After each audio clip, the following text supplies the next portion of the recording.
Hello and welcome to the Physical Preparation Podcast. I'm your host, Mike Robertson, and I will be joined on the line later today by Seattle Sounders legend, Sean Muldoon. Now, before we jump into this week's episode, as you know, my podcast team and myself have spent some time on vacation, so you don't really get a recap of the week that was, but I am going to look into the future. I'm going to look into my magic crystal ball, and I'm going to let you know that if you're listening to this, I have just had my birthday. That is right. July 27th, 42 years ago, I was born. And crazy to think about, when I say 42, I don't know, I kind of feel old. But, I say that and it sounds like a big number, but what's crazy is most days, I don't feel that age at all. I think back to when I was a little kid and I remembered when I was 22, I'd be 22 in the year 2000. And I thought the year 2000 was so far off. And here we are 20 years after that.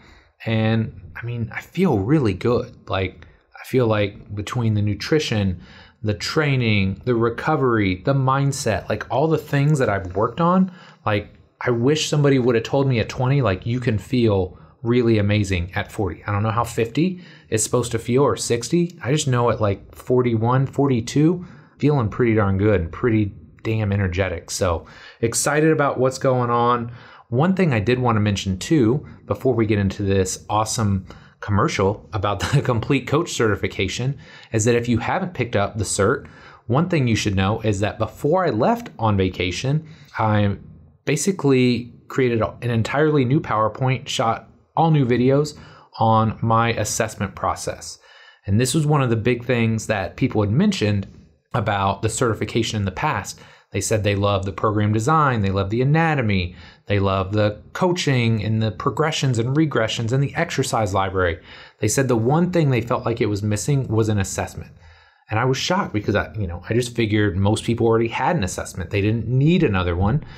But, the more I dug into this, the more I realized there's not a lot of great assessment stuff out there. There's a lot of people that talk about a test, but there's not this comprehensive approach to assessment. So that is what I spent basically the last 2 months leading up to my vacation working on, was basically breaking down why we assess, how we assess, the movements, the static posture, the table tests, the gross movement tests. But here's the most important thing, my friend, and here's what really bugs me about a lot of assessment stuff that's out there. A lot of people take all this time, they're talking about assessments, but they never connect the dots for you. Right? So you have 50 different data points, 50 different tests you're doing, but you never know what to relate it back to or how it should impact your actual program design. So that's a big piece of this too. I'm not only kind of break down, hey, look, here are the tests, but here's how they relate. Here's how your side view and posture relates to your ability to rotate, which relates to your ability to externally or internally rotate your shoulder. We don't just dig into that, but we dig into how is that going to positively or negatively impact how you actually move in the gym. And that's what it's all about, right? At the end of the day, when you do an assessment, it just makes sense. You should probably know what exercises you're going to use when you bring a new client or a new athlete into the gym on day one. So that's what that is all about. So you're going to get kind of a lecture and an overview of the different tests. And then I actually take former iFast intern Austin Ulrich through the assessment, just so you can see what it looks like in real time. You get a feel for kind of the interaction and the verbiage that I use to make sure our clients and our athletes are doing things in the best possible fashion. So very excited to push that out there. If you are not on the insiders list, if you haven't picked up the cert, check out the commercial that's coming up in just a second. And after that, we're going to dive into this awesome show with my guy, Sean. It seems like every day I talk to a young trainer or coach who is frustrated. Maybe they're frustrated with the results they're getting. Maybe they're frustrated because they don't have trusted resources to learn from. And maybe they're frustrated because they simply don't have enough clients and wonder how long they'll be able to stay in the industry. So if that sounds anything like you, I've got something that I know will help. My Complete Coach certification was created for trainers and coaches just like you, who are serious about the results they get and who know that becoming a better coach can directly translate to a bigger bottom line. This certification is going to take the last 20 years of my life's work and put it all into one massive course. In it, you'll learn how to use the R7 system to create seamless, integrated, and efficient programs for clients and athletes of all shapes and sizes. How to create the culture, environment, and relationships with everyone you train so you can get the absolute best results. And the exact progressions, regressions, and coaching cues I use in the gym, from squatting and deadlifting to pressing and pulling and everything in between. Of course, there's a ton more that I cover, but that should give you a pretty good idea of what the cert is all about. Now here's the thing, spots for the certification will only open twice per year for a limited time only. If you're interested in learning more, my next cert will launch in March of 2020, and if you join my free insiders list, you'll be able to save $200 when it opens. To get on the insiders list, just head over to CompleteCoachCertification.com. Again, CompleteCoachCertification.com, and then stay tuned for emails in the coming weeks. Thanks so much for your support, and I hope you'll pick up a copy of the Complete Coach Certification when it launches. Sean Muldoon joined the Seattle Sounders performance staff during the 2016 season.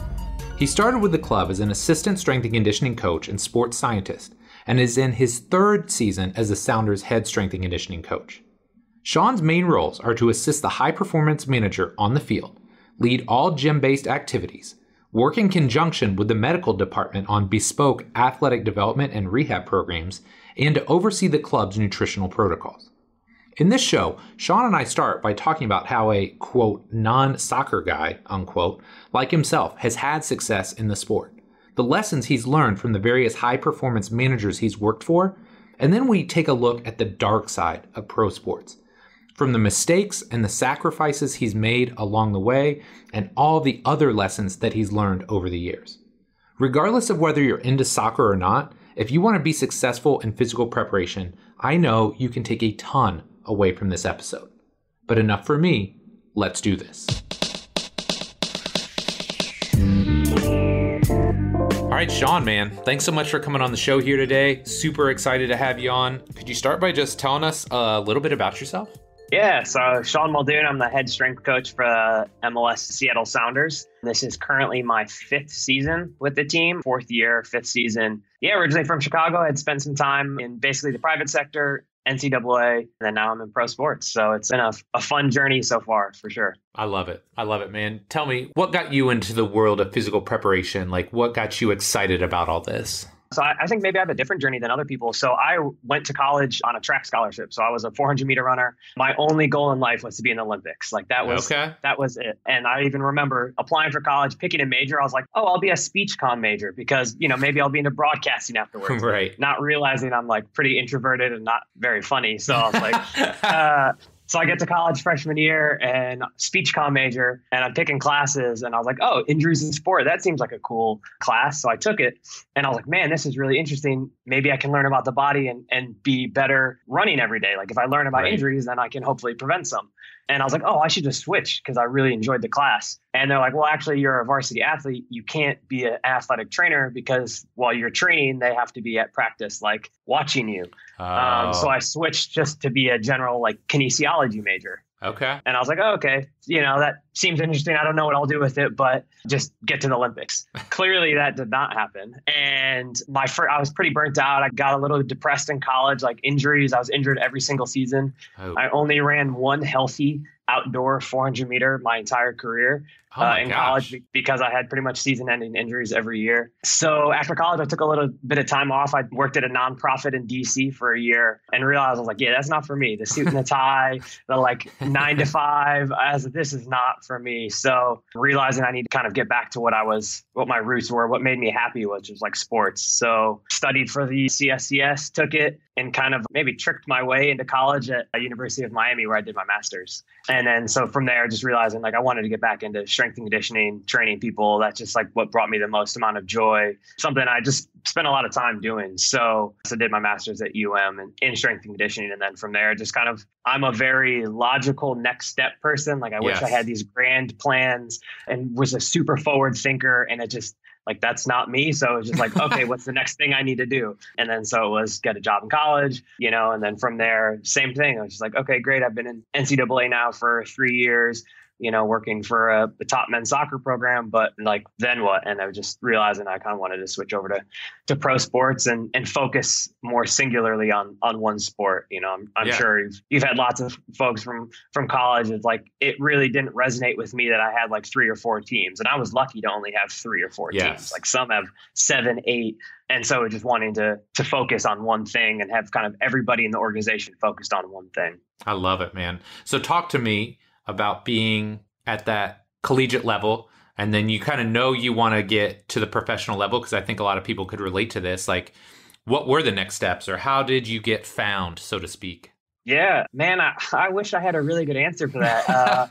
I initially came out so I have come from no soccer background, have never played, had no experience. And the head coach of the team I worked at in Charlotte, he and I just really got along on how we just, honestly, the care and effort he put into training. I was like, man, I really like that. Like, he thought about every detail.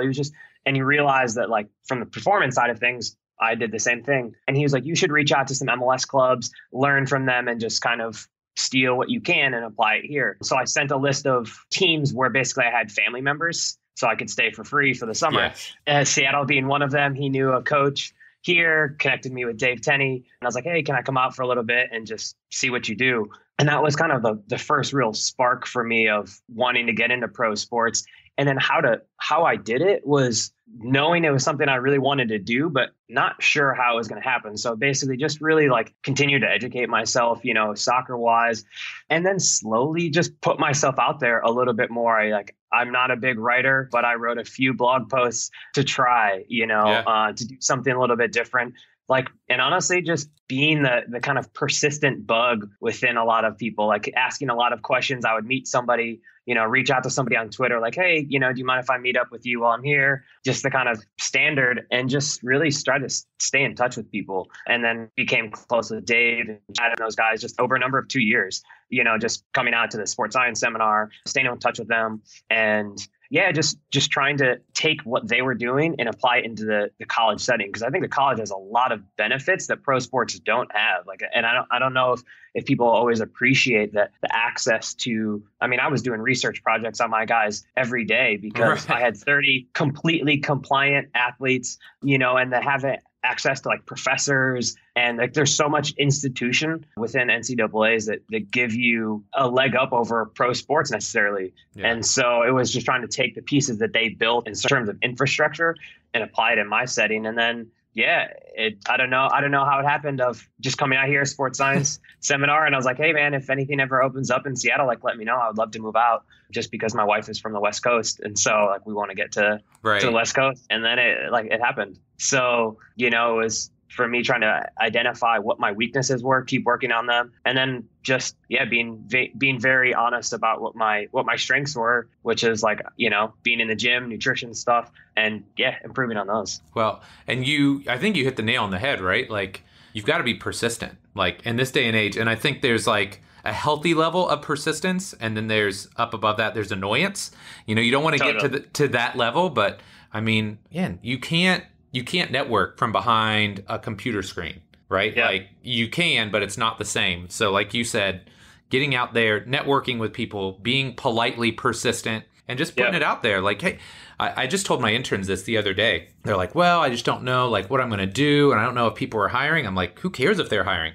I said, put it out there, like throw something at them. Like, people are way more willing to be creative in this current space, as far as like, oh, well, if I'm a gym owner and somebody wants to come and pay me $500 a month to work out in my space, like before I wouldn't have considered it, but maybe now, oh, okay, that helps me make rent. So again, just being persistent, and you got to pitch people, because if you don't, the answer is always no, right? Yeah. You got to put it out there. Okay. So here's where I want to go with this, because I think we are kindred spirits in this regard. Neither of us would describe ourselves as quote unquote soccer guys, right? Like, I definitely didn't grow up around the sport. You were a track guy. So how did you go about transitioning from being a non-soccer guy to a soccer guy? Yeah, it's something I'm still very much working on. Yeah. And I think for me, it's just about being very honest with myself, in the sense that what I bring to the table is very different than somebody who has a historical knowledge and experience playing. So for me, it was anytime I made a recommendation, like I know people say not to say this, but like I stayed in my lane. Like I wasn't overreaching what I could actually influence, because if I had an opportunity to influence a decision, I wanted to make sure what I was giving was I could back it up and it was meaningful and they would see an impact from it. So it was, I'll never compete with players or coaches about like technical things or teaching them about how to be a better player or tactics. Like I can never do that. But what I can do is talk to them about, you know, who they are outside of the field. Like once they leave the technical realm, them as an athlete and as a human, like can I influence that process at all? And so gym-based stuff, for sure, realizing like I can run with that because I do feel very comfortable. And I think that's something that is a strength of mine. But again, like the holistic side of things, again, nutrition, sleep, like the psychology, just like the overall athlete experience, I think I can influence that process. But especially with coaches and decision makers, just being very patient and calculated with what I would choose to try to influence. You know, not coming in there and be like, okay, this drill is really bad. You should do this, this, and this. They'll be like, all right, next, go away. Right. You know, so, and honestly, it makes me very not a threat as well, because I'm not going in there competing with them. I'm like, listen, I don't know anything, right? So why don't you explain to me a little bit about what you're doing, and then I'll jump on it, but I better make sure I'm right, because my room for error is so slim. So especially with players as well, like I'm not a threat. They see me playing and they're like, oh, my like 10-year-old is better than you. I'm like, yeah, that's probably true. Right. But if I ever get called out, like it helps being a fairly good athlete right now. Like I can still beat most of my players in a race. I can still lift more than them in any way. Like, you know, if they ask a question about something that's in my realm, I have to have a good answer to it. And I think that's allowed me to be successful because I'm very self-aware. Like I am not I can't pretend to be something I'm not. And I own that. And it keeps me on the outside a little bit, but it also allows the trust in the relationship to build, because what people see from me is like, they're getting that. Like I'm not going to, you know, pretend I'm some guru about something that I'm not. Yeah, I love that. And I would say, if you're a coach and you're listening to this and you ever get put into a situation where you go from, you know, a sport that you're very comfortable with to something that you've never been around, I think one of the best things you can do, like you said, Sean, is number one, just admit, like, I don't know, right? Like that's a totally acceptable answer. Like I've not been around the sport a bunch. I don't know a lot about it, but be a sponge and immerse yourself around the game, right? Like, so when I took that gig with the Indy 11, sure, I'd worked with a handful of soccer players and some decent level soccer players, but I'd never been at the pitch every day. I'd never watched them go through warm-ups, go through technical drills. You know, like that level of immersion allowed me to better understand the game. And I would say along those same lines, just ask a ton of questions. And I would just, 100%. I would tell the coaches like, look, I don't know this game the way that you do. I probably never will. But if I want to be the best coach for your athletes, the more you can educate me, the better I can be and the better I can serve you. So if you can kind of have some of those conversations early on. And I think too, the analogy that I would use is like, if you go to a different country and they speak a different language and you at least try and speak their language, they're like pretty accepting and forgiving of you, right? They're like, at least he's making an effort. So I would be the same way, like especially the first year and knock the ball around with the guys. And it's like, okay, I'm trash. I get that. But, you know, it's like it endears them or endears you to them because they know that you're making an effort and you're trying to learn and you're trying to be better for them. Does that make sense? Yeah, 100%. And I think the language piece you mentioned is a huge one. Like I'm in every single film session, anything, whether it's optional or not, like I'm there. The messages that our coaches give to players leading up to games or what our theme is for training, like paying very close attention to that. So if I'm leading a drill or doing a rehab, something, I can use the same verbiage that they use. Like that really matters. How I'm describing the movements, not, hey, I want you to accelerate here. Is like, okay, if you're pressing somebody here, make sure your body position is set up in a way that you force, you know, because it's not trying to over science things, because maybe that's where my world is, but that's not where theirs is. They don't care for the most part. They don't want to hear the science and the explanation behind it. It's like, how does this make me a better footballer? You know? And so the words that I use are really crucial to that, because it either sets me up as I'm, okay, this is going to be this big aerobic block. And they're like, or, you know, if you're pressing somebody in the 90th minute, it's really important that you still are able to do that at the same intensity. And they're like, oh, okay, I understand that maybe a little bit more. So it definitely agree 100%. Being there, trying, learning actively, like engaging again. Like I don't miss a film session, even though, I'm not adding to that. I want to make sure that, from the staff side, we're all giving the same messages that, even on my pieces, they hear the same words that the coaching staff are sharing. So they realize like we're doing this for the same purpose to get better. I love that, man. So I also think a big part of making this sort of transition depends on the people around you. So again, when I think of where I came from, I had Danny O'Rourke, I had a Chad Marshall, I had Brian Carroll. So I had individual players that helped me understand the game, but then I also had other coaches, especially a guy named Tim Regan, who was the assistant with the Indy 11, really like took me under his wing, helped me understand the game. And he was just such an analytical mind when it came to soccer. He really helped me. Now, you've obviously had some really fantastic performance directors over the years as well. So I was wondering, would you be willing to share maybe what you've learned from each of them? Yeah, absolutely. I feel super fortunate to have worked where I have, and from Miami to UNC Charlotte to even in Seattle. Like I've been around a lot of really great pioneers and leaders within the space. And the first one would be, you've actually had him on your podcast, Jim Crumpos was my strength coach. We only had a very short time together, and it was one of the most impactful I've ever been around. And he really like challenged to like coach every day. Like the guy didn't take a minute off. He just like the leading by example, like that. He was always himself coaching. And that was like something that really stuck with me as a young coach. And then at Charlotte, I was really fortunate to be around a coach. His name is Jimmy Duba. He's at DePaul now. And he showed me a very different side of leadership, because he was probably the biggest fan of me and his staff of anybody I've ever seen. Like he supported us and like pushed us in a way that was so selfless as a leader. That was, again, I'll never forget that of what real leadership. It wasn't about him. He was like, okay, great. You teach me about this. Like you're such an expert in here. Tell me about that.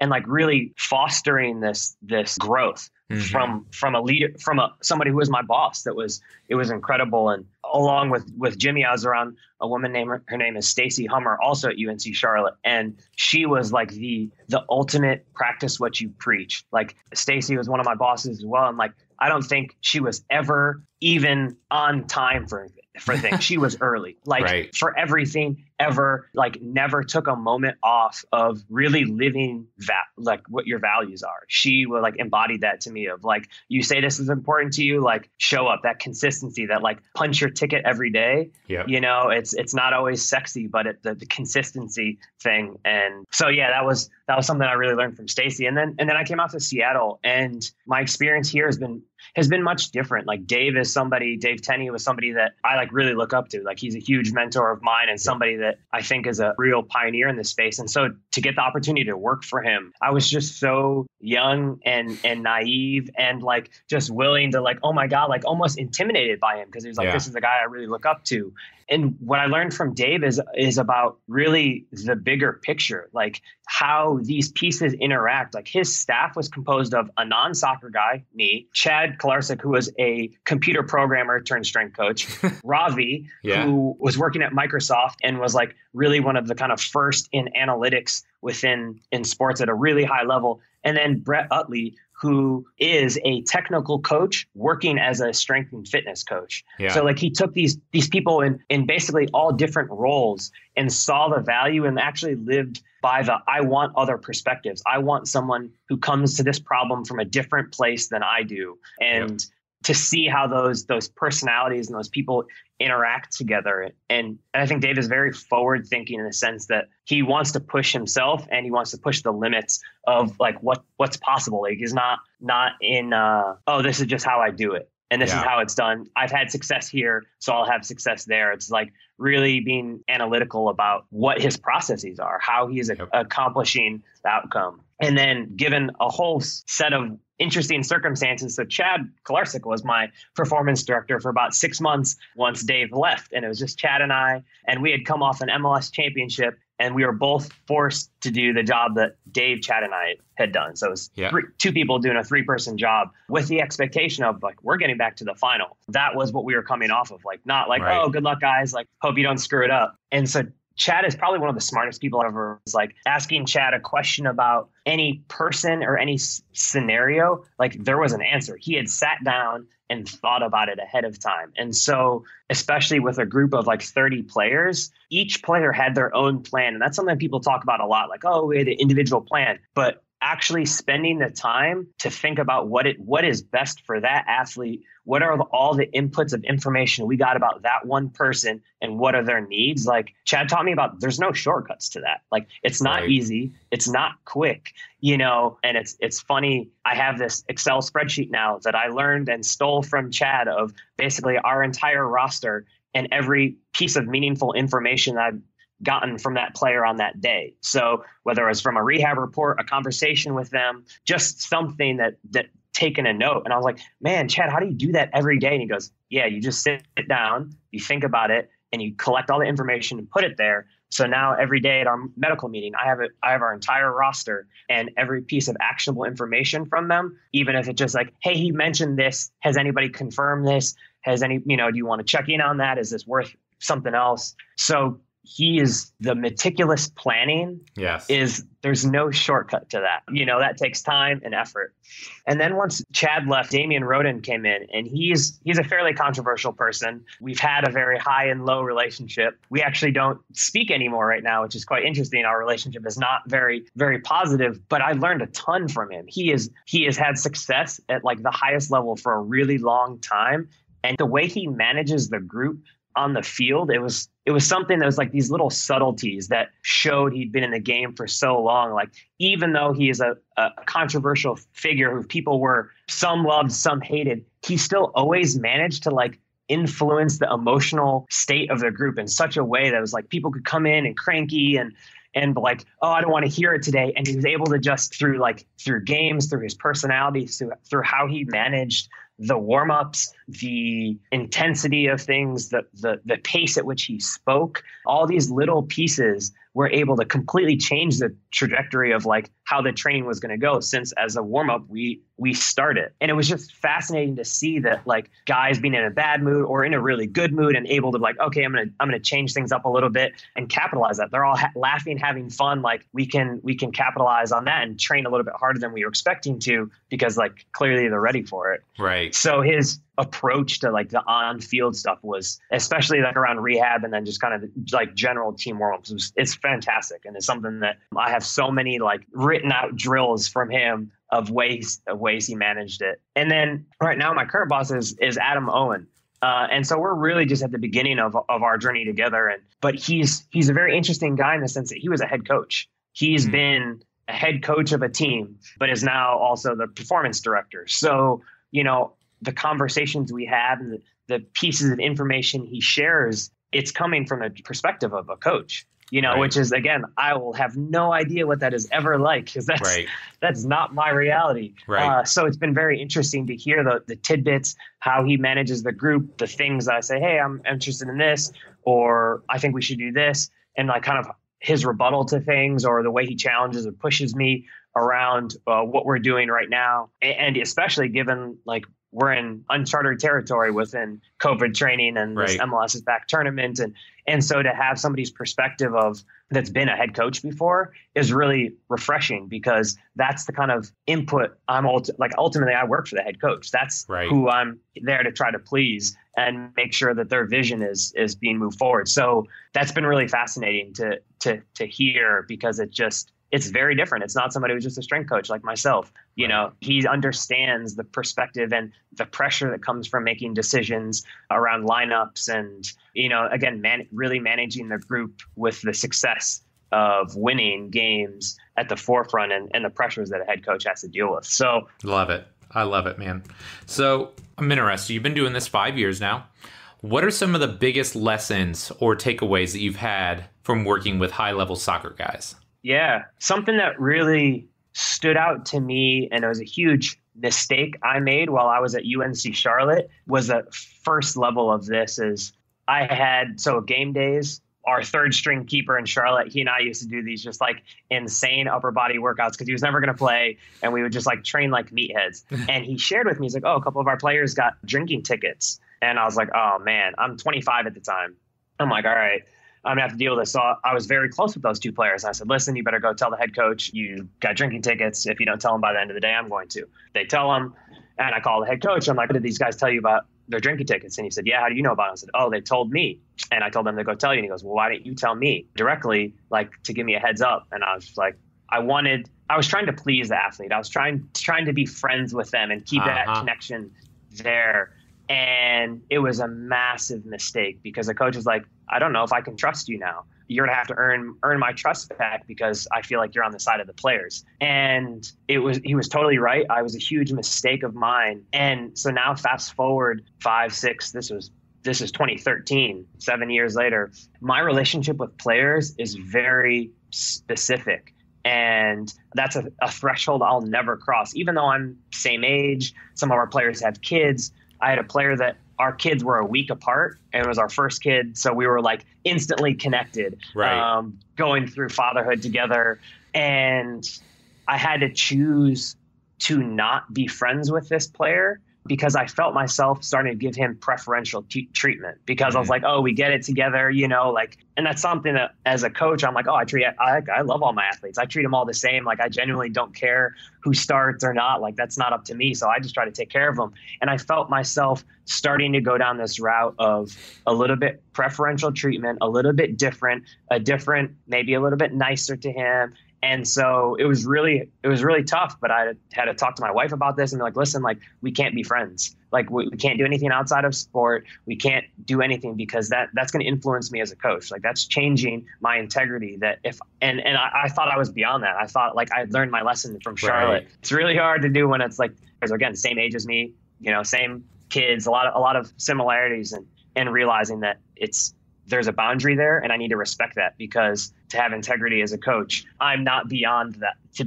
being influenced by these small level friendships or favoritism. Yes. No, I can totally imagine that. And, I think we all have to figure out like what balance of friendliness works best for us, right? Like I would say I definitely err more on the friendly side, but I've been having this thought lately, and I just think of it as coaching currency, right? And, if you're Bill Belichick, you can probably ride dudes every day. Nobody's going to, well, they're probably going to care, but they're not going to say anything, right? Because either they're fearful or there's so much respect. I mean, you've won like 6 championships, like it's kind of hard to argue. Versus in my world, I think of it as, hey man, like I'm going to build up like this coaching currency with you and I'm going to take care of you and I'm going to support you.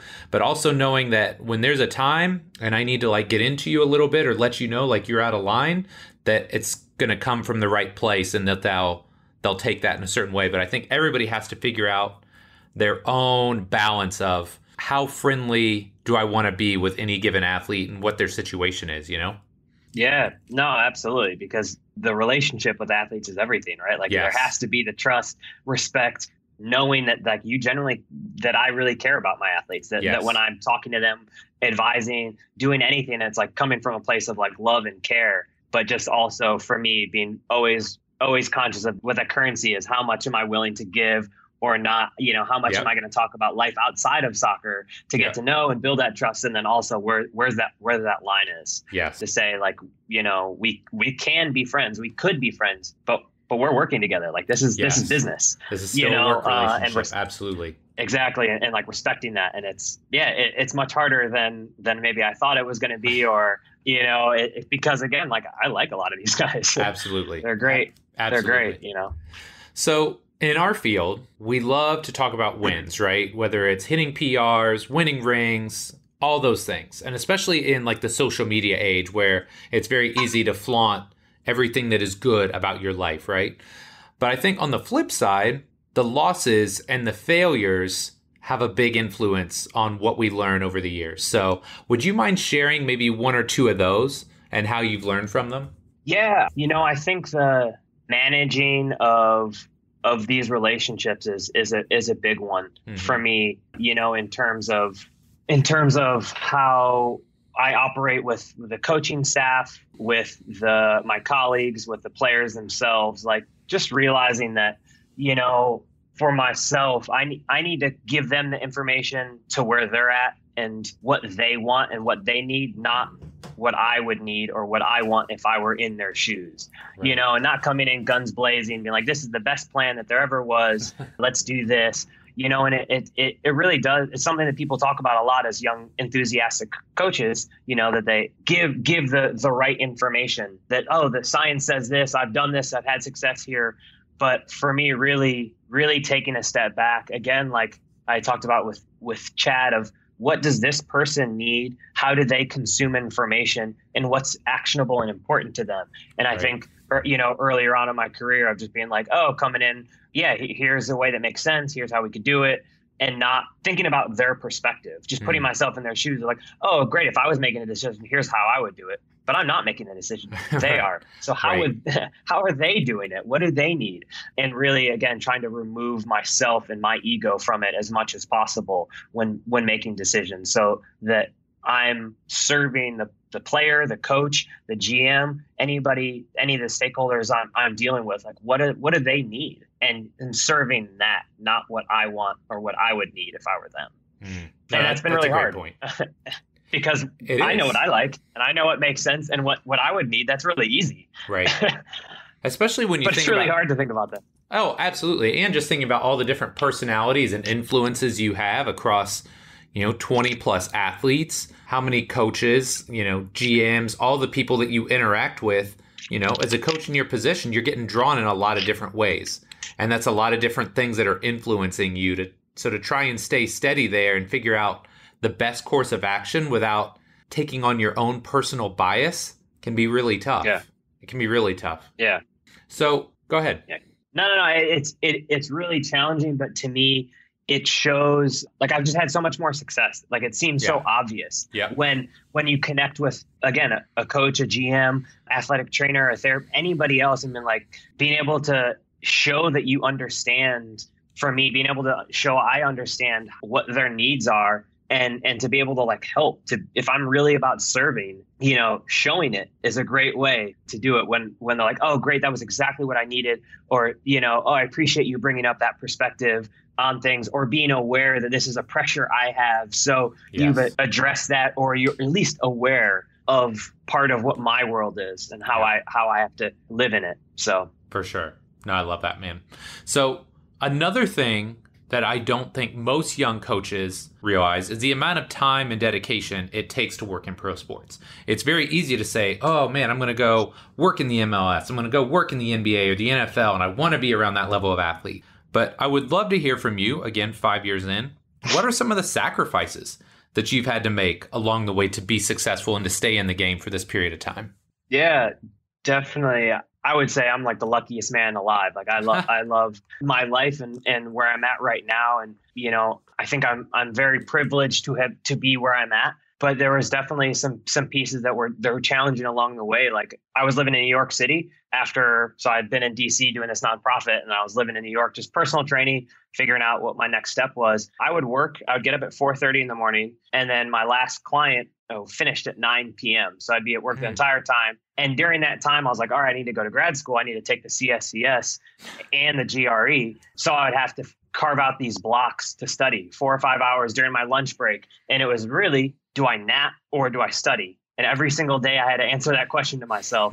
And so that was something that was incredibly challenging to work full time, stupid hours, but then realize if I'm going to do this, this is what the requirements are. This is what I have to do. And then that was great. That got me into, like I said, tricked my way into strength program, got there, and I was doing this master's, and I committed to doing it in 10 months. I was like, all right, I'm a few years older than most of these people. I want to do this master's program. I want to knock it out. But that required me working from 6 a.m. till 3 p.m., going to class from 3 p.m. till 7 p.m. every single day for 10 months. And at the time, my wife and I we were just boyfriend and girlfriend at the time, sharing a car. So I would ride my bike to work and to school every day. And not even my bike. I rode her bike because she took my car. So it was these early mornings, and then the insult to injury at the end of the day, man, I have to go ride my bike home. Yeah, it's true. But I was really lucky that, my family was fortunate enough that like I could pay for school. I could go to school and do a master's program in 1 year. So like I definitely had to work for it, but there's a certain amount of privilege that allowed me to do that. And this is something that I don't think a lot of people talk about, but like I'm happy to share some of my salaries because my first job, I graduated with my master's. I'm like, was a Division I athlete. I made $20,000 at my first job, and it was a 10-month job with no health care. I'm engaged to be married at this point, and I made $20,000 a year. Yeah. And I'll never forget my conversation with Jim Krempos, mentor of mine. I'm like, hey man, I've got this opportunity. Do you think I should take it? And he goes, what other opportunities do you have right now? And I was like, yeah, I don't have any. He goes, okay, then. So do you want to work in this field or not? And it was, but I have a master's degree, but I'm so smart. I have all these things. Right. Nope, like doesn't matter. You got to get in. And so I did that for a year. And then a year later, I got a $5,000 raise, and it was, but extended to a 12-month position. So It was thinking that like it was going to be handed to me, or that, that I would make more because I had a master's degree, or I would have another opportunity. And it was just like, it's really challenging. It's really, really challenging. And even when I moved out to Seattle, the cost of living in Seattle versus Charlotte were so different that while I made more money in my first job at the Sounders, it was actually less overall because the cost of living in North Carolina was so cheap. Yeah. And so it's been not ever really knowing when things would maybe get easier or finally click that I would be like comfortable, like I've had to be very aware of money working in this field because again, I made $20,000 a year. Right. I better be very careful with my savings account if that's the case. Yes. And so I feel very lucky, again, that I think, again, a lot of my privilege would come out in that, in the sense that I was able to get these jobs. I was able to network and be in positions to have the opportunity, even to get that $20,000 a year job. I had to have 3 or 4 people call UNC Charlotte on my behalf to say, like, this kid knows what he's talking about. Give him an opportunity. He just needs a chance. And that was for like not even a full-time position. Right. And so like those kind of opportunities are really, really hard. And it's really hard to get on the inside. But once you do it, it certainly gets a little bit easier because I think our field is very like, once you're in, you're in. Yeah, but absolutely. It's hard to get in. And so it was a long time of not knowing when it would get easier, not knowing when I would make enough to like not be super conscious of every single thing I ever did, just to ensure that I had enough money to pay rent and all of that. So I don't know the direction things will go, especially now within the COVID climate of sports. Right. I feel very lucky to have a job right now, but like I had to take a pay cut. Like that's a reality of working in sports right now and it's understandable. My organization has not had any revenue, for a number of months, but I also feel very fortunate to have a job.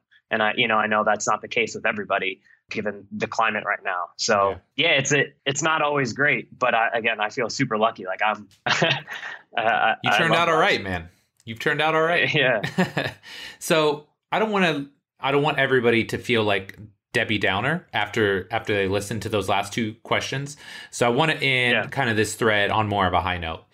Young coach comes to you. They're passionate about soccer. They want to work in the MLS, the EPL, La Liga, one of these big, professional clubs around the globe. What advice do you give them to get them started on their path to success? Yeah. So I have some. I'll give a disclaimer first. I'm 33. I've worked for 1 private sector organization, 1 collegiate organization, and 1 professional. So I'm still a young buck here. But my advice would be that there is no path. There's no way to get anywhere, but to be really brutally honest with yourself about like what your motivations are, like what makes you happy, what are you willing to work for every day? Because I have 2 kids. So when I'm at work, I'm not with my family. Right. So I better really love what I'm doing because that's a lot of time I spend away from family. So to be clear about motivations and also like clear about strengths. Like I think whatever your strengths are as a young coach, like make them like your superpowers. Like if you're good in the gym, like know everything, be the best there is. And we can fill in the gaps. Again, we can get better.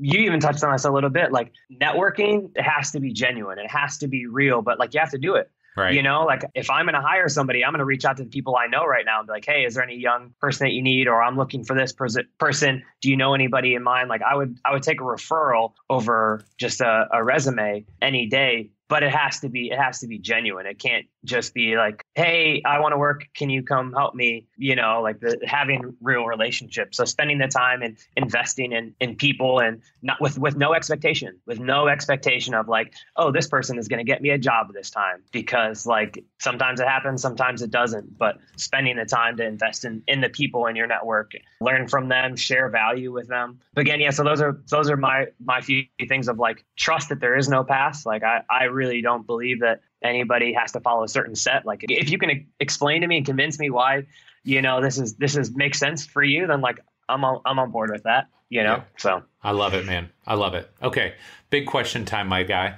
If you could alter the space-time continuum and give young Sean Muldoon one piece of advice about training and or life, what would it be? It would be the same advice I will give 33-year-old Sean right now. Oh, wow. Okay. Something I am currently working on, and I think it's the most important thing for me in my life, is to enjoy more and to celebrate the pieces along the journey. Like I said, I'm very much like the next step, the logical thinker of like, okay, I've done this, now this. I've done this, and now this. And it's something having kids has really helped me with. And my wife has always worked on like trying to appreciate the moment more and celebrate it, because like they go by really fast. And yes. I'll be very honest here. I probably can't name the both starting lineups of our championship teams. You know, like those moments are incredible, but like I need to do a better job of like really celebrating them in the moment, like being there, being present, loving it, because like it's going to move on and I'll have something else. So it's something I really struggle with, is just not moving on quickly to the next checklist item that I need to accomplish in my life. And I think that's something that a lot of us struggle with, especially in this day and age, right? There's constantly not just thinking about the future or the past, but like the distraction in the moment, right? Like there's so many things that we can interact with, like the phone, we can check the weather or social media or email or read the news. So I think that's just such a great thing. And it's something I think we can all relate to, right? Because even as good as you may be at it, it's something we can always be a little bit better at. Yeah. And I was very thankful in celebrating our championship this last year. You know, I'm like on the outskirts, letting the players do their thing. I'm like, you know, it's not about me. They won the championship. I'm going to let them have fun. And one of the players just came up to me and just like covered me in beer. And I was like, okay, now I get to have fun with them. Yeah. You know, but it was even that, like, who knows if I'll ever have that experience and that opportunity again. So I was like, man, I need to have fun and celebrate a little bit more. And that's something that, yeah. I love it. Sean Muldoon needs to work on. I love it, man. All right, my guy. Last but not least, lightning round. 4 fairly short questions. Your answers can be as long or short as you like. All right. Number 1, what's your career highlight so far as a coach? Yeah. So I've got a couple. First one, hands down, number 1 highlight for me career-wise is seeing Jordan Morris score his brace against Cincinnati after coming back from his ACL. That was my first like full ACL rehab, managing it. The expectation and pressure around that were so high, given that his dad is the team doctor. You know, he's been playing for the U.S. national team. He's the face of our franchise, and he's just a really special person. Yeah. And so being able to go through all the ups and downs with him the entire year, the complicated ACL, and then his first game back at home to score 2 goals. It was just, I mean, I'll be honest, I cried on the sideline. Myself and our physical therapist like hugged. That's and it was just for him to see him come back and know he was, you know, worried would he be selected for the national team again because there was transitions, you know, like there was just so much weight on his shoulders around that. And to see him show up the way he did was just like, yeah, that's a moment I'll never forget. I'll take that over the championships any day. And then the number 2 for me kind of touches on what my space-time continuum question is, man, I got to celebrate this 2019 championship with my wife, my daughter, my brother, and my sister, because we hosted it here in Seattle. Yep. And it was a highlight for me, not because we won a championship, but because my family got to celebrate this. Like I said, Yeah. this field causes me to spend a lot of time away from those I love. I'm happy to do so because it's part of the job, but they have to sacrifice a lot in order for me to do this. And so to be able to be at home and share it with my brother, my sister, and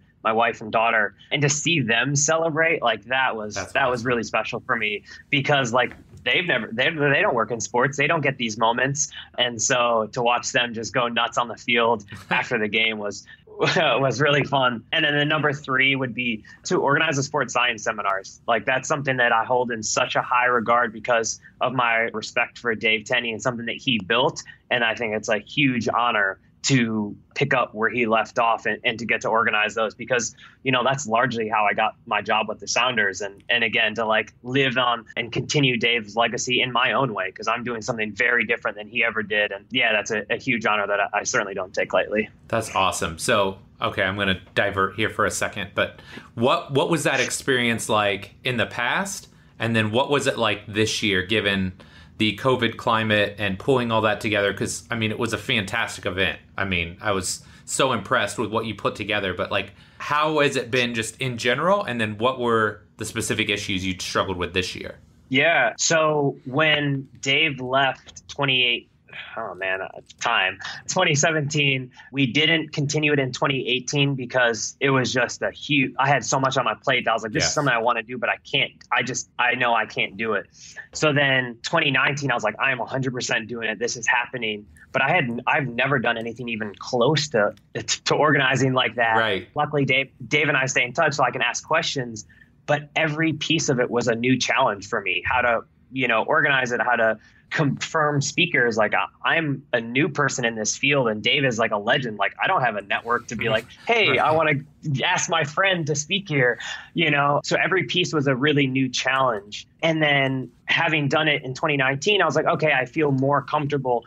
I'm ready to do it for 2020. And I had a really big idea of what I wanted to do. The one that we did this year in 2019, I was like, oh, I'll do that for next year. And then when during the pandemic, realizing this is not going to happen. Like I can't host an in-person event. Right. So we were just like, all right, we'll just cancel it.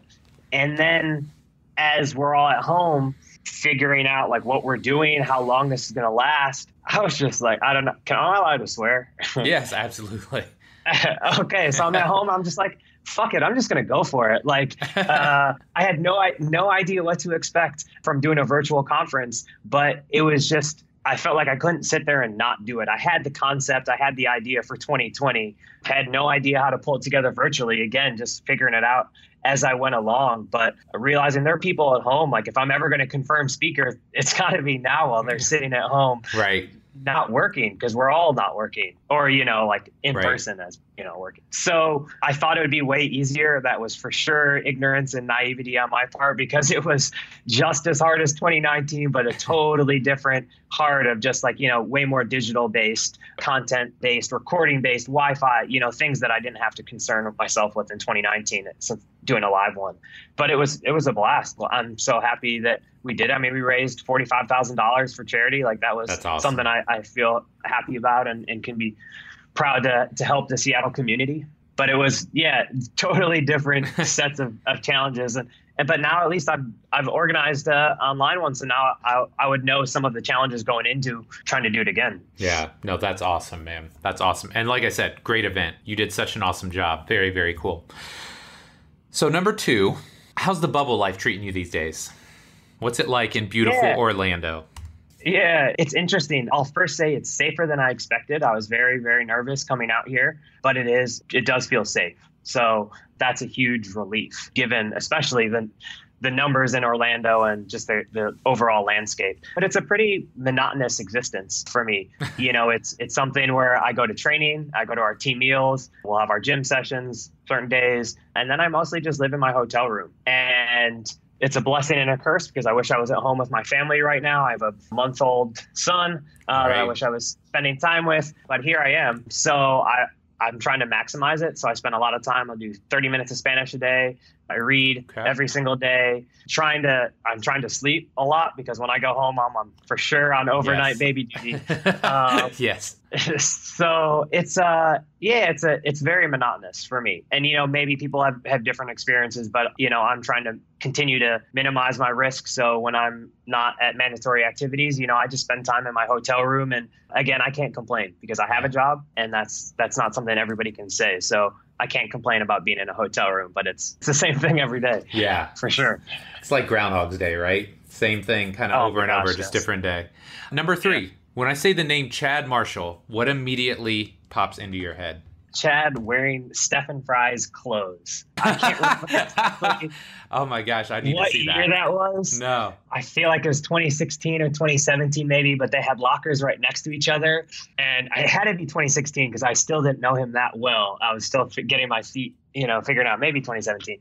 And just Chad as a dresser, I would say his fashion sense is not the most forward thinking or progressive. And Steph is maybe a little bit more modern and cares about fashion, but they're about the same size. Yes. And so every day, like when they would change in the morning before training, Chad would just put on Steph's clothes and then just go walk around, and just like it just made everybody laugh. Like that guy, I miss him so much. He is such a unique character, and I feel so lucky to have spent a couple of years with him. But that's when I think Chad, I just think of him wearing Steph's clothes and what an absurdity it was to see. That's funny, man. Number 4, last but not least, what's next for Sean Muldoon?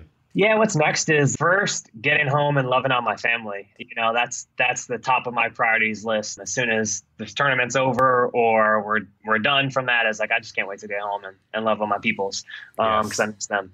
And then in a broader sense, professionally, I don't know. It's a big question that is more of my life goal to figure out in the moment. Right now, is I'm kind of at that transitional phase of, in my 5th season within an organization. I've interviewed for and been offered director level positions at various MLS clubs, and just trying to figure out what is next. And I don't have the answer to it, but I would like to. So if anybody knows, let me know.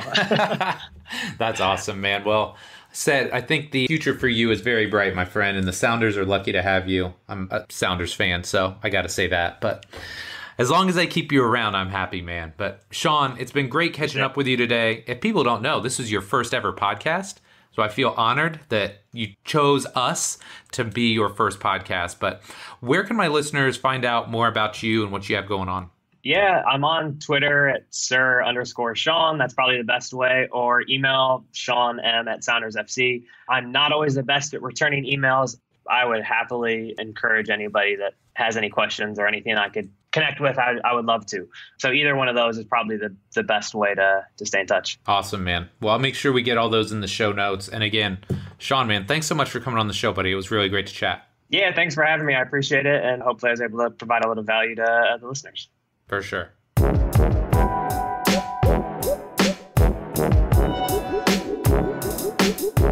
All right, my friend, that does it for this week's show with Sean. Sincerely hope you enjoyed it. He's a guy I have a great deal of respect for. I've been around the soccer community for quite some time now, closing in on a decade, between my work with the Indy 11, the various athletes that I've had come through our gym, and I just have so much respect for the Sounders organization, and I have so much respect for a guy like Sean who's gone in there. He's taken the mantle that guys like Dave Tinney, Chad Kolarsik put into place. I mean, they've set a very high standard, and he's gone in there and he's done a fantastic job himself. Plus, I got a lot of love because I don't consider myself a soccer guy, and I always felt a little bit like an outsider, but I think to see that guys like him or like myself can go in and have success in that world can be a very positive thing for you. If you're somebody that wants to get into a certain sport, but you're not familiar with it yet, if guys like Sean and I can be successful, then I think you can as well. So with that being said, if you enjoyed this episode, I've got one of two favors to ask of you. Number one, if you're not already a subscriber to the show, please do it now. Whether it's iTunes, Stitcher, SoundCloud, Spotify, Google Play, wherever you like to consume podcasts, you can find the show there. So go and subscribe if you haven't already. If you have, thank you, but do me one other favor. Do me one better. Go to iTunes, give me a rating and a review. The ratings and the reviews really help kind of boost the stock of the show, and it gets it in front of more trainers, coaches, athletes, physical therapists like yourself. And I think the more people that we can expose to the show, the more people we can positively influence, the better. And that's what I'm here for. I want to help make this industry a better place. And it can start with you by doing something as simple as giving the show a rating or a review. So my friend, that does it for this week's episode. Thank you so much for listening. Love and appreciate you. And we'll be back soon with our next episode. Take care.